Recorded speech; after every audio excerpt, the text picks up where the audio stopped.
ABC 10 News at 7 starts now. 1 in 5 San Diegans has now gotten at least one dose of the coronavirus vaccine, including nearly 68% of seniors. Good evening. I'm Kimberly Hunt. And I'm Steve Atkinson. For many of those seniors, the possibility of delays in getting their second dose has been stressful. But vaccine shipments are back on track. And ABC 10 News reporter Mimi Alcala shows how some are breathing a sigh of relief.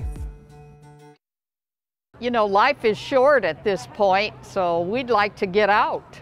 A different kind of San Diego Beach Day, worthy of a celebration. Everybody talks about the fun we had rather than the vaccine. Residents at Merrill Gardens Senior Living in Bankers Hill officially received a second dose of the COVID-19 vaccine Wednesday, a long-awaited step back to normalcy. Always look at the bright side.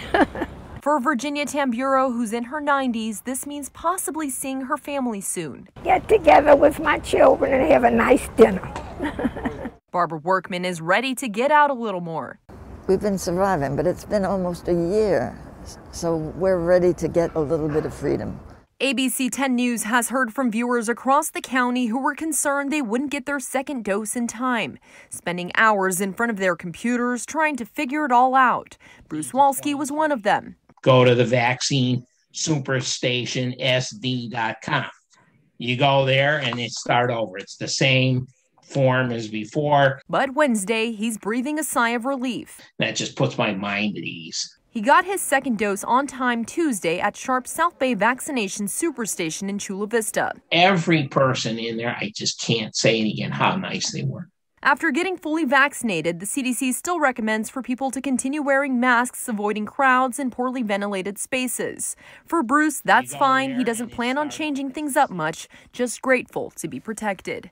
I'm super happy to have it out of the way. Glad I don't have to worry about this anymore. Mimi Alcala, ABC 10 News. Rite Aid is now giving vaccinations at its pharmacies in San Diego and Chula Vista. People who are eligible can book an appointment through Rite Aid's website. Customers who receive the first dose of the vaccine will automatically be scheduled for their follow-up. Rite Aid is administering both the Moderna and Pfizer vaccines. CVS pharmacies are also offering the shot here starting tomorrow. And the county is getting ready to expand who's eligible to get the shot. And so we're prepared starting this weekend on Saturday to open up vaccinations to our school and child care sectors, our education and child care sectors, our non-medical emergency responders, and our food and agriculture sectors. And this new tier will mean an extra 500,000 people in San Diego County will be eligible for the vaccine. So Fletcher is urging people to be patient when trying to make an appointment. And speaking of schools, more details are emerging about how San Diego Unified will bring students back for its targeted reopening in mid-April. Our ABC 10 News reporter Jennifer Kastner shows how they plan to retrofit the classrooms to keep thousands of kids safe. A little more than 6 weeks from now, some of the 100,000 San Diego Unified School District students may be able to return to their respective campuses. Large numbers of students, absolutely, we can expect will be coming back onto our campuses when we open up that week of April 12th. School Board President Richard Barrera said Wednesday that on the target date of April 12th, an in-person hybrid model will be implemented to limit large groups. And so that means that, maybe half the class comes in the morning and half the class comes in the afternoon, or, half the class comes 2 days a week and the other half comes the other 2 days a week. 5,000 students have already been doing in-person learning with strict safety measures in place, but the district will build out those measures to accommodate the massive influx of new students whose parents decide to send them back to campuses. The district is currently measuring desk spaces to maintain social distancing, and staff members are working with UC San Diego health experts to be sure that classrooms are updated with proper filters for adequate ventilation. Barrera said that on top of the $50 million already spent, at least another $50 to $100 million will likely be needed, in part to expand the summer school model from teaching a few hundred high schoolers to teaching tens of thousands of students of all ages, with academic programs in the mornings and community-based social programs in the afternoons. The county still needs to drop out of the restrictive purple tier for the district to move forward. While vaccinations for educators are planning to open up this Saturday, they will not be required. Jennifer Kastner, ABC 10 News. A Vista judge is reaffirming his ruling that youth sports can resume in the county. Judge Earl Moss issued a temporary restraining order against the state's restrictions last Friday. Today, he reaffirmed that indoor and outdoor youth sports can resume immediately under the same rules as pro and college sports. That includes testing players 48 hours before a game in high-contact sports like football. Without the ruling, San Diego County would currently not be eligible to resume youth sports based on our case rate. The county reported 658 new cases today, while our test positivity rate held steady at 4%. Another 12 people have lost their lives to COVID, bringing that total now to 3,230. And nearly a quarter of San Diego County households have fallen behind in their electric bills during the pandemic.